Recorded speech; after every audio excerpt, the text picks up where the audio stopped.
Welcome to Kenton's videos. Enjoy the video. You start now. Scrape off any dried chocolate with a dull knife, working away from the fabric edge.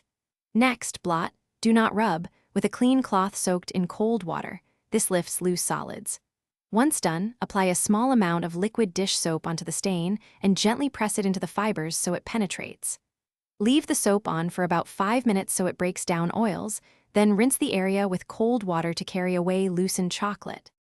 Now you move to deeper cleaning. Mix a paste of 1 part baking soda and 1 part water to create a gentle abrasive. Use a soft brush to work the paste into the stain. Start at the edges and work inward so you don't spread the chocolate. Rinse thoroughly with cold water to remove the paste and loosened residue. After rinsing, apply an enzyme-based laundry detergent to the stained area and rub it in. Enzymes help break down proteins and fats in the chocolate. Finish by machine washing the jeans in cold water on a normal cycle, then air dry rather than using heat so you can inspect the result. If the stain persists, repeat the enzyme treatment and another cold wash. Make sure not to apply heat until the stain is fully removed because heat sets it. If it still resists, soak the area in an oxygen bleach solution per package directions. This lifts stubborn pigments without harming most denim. One key tip: always.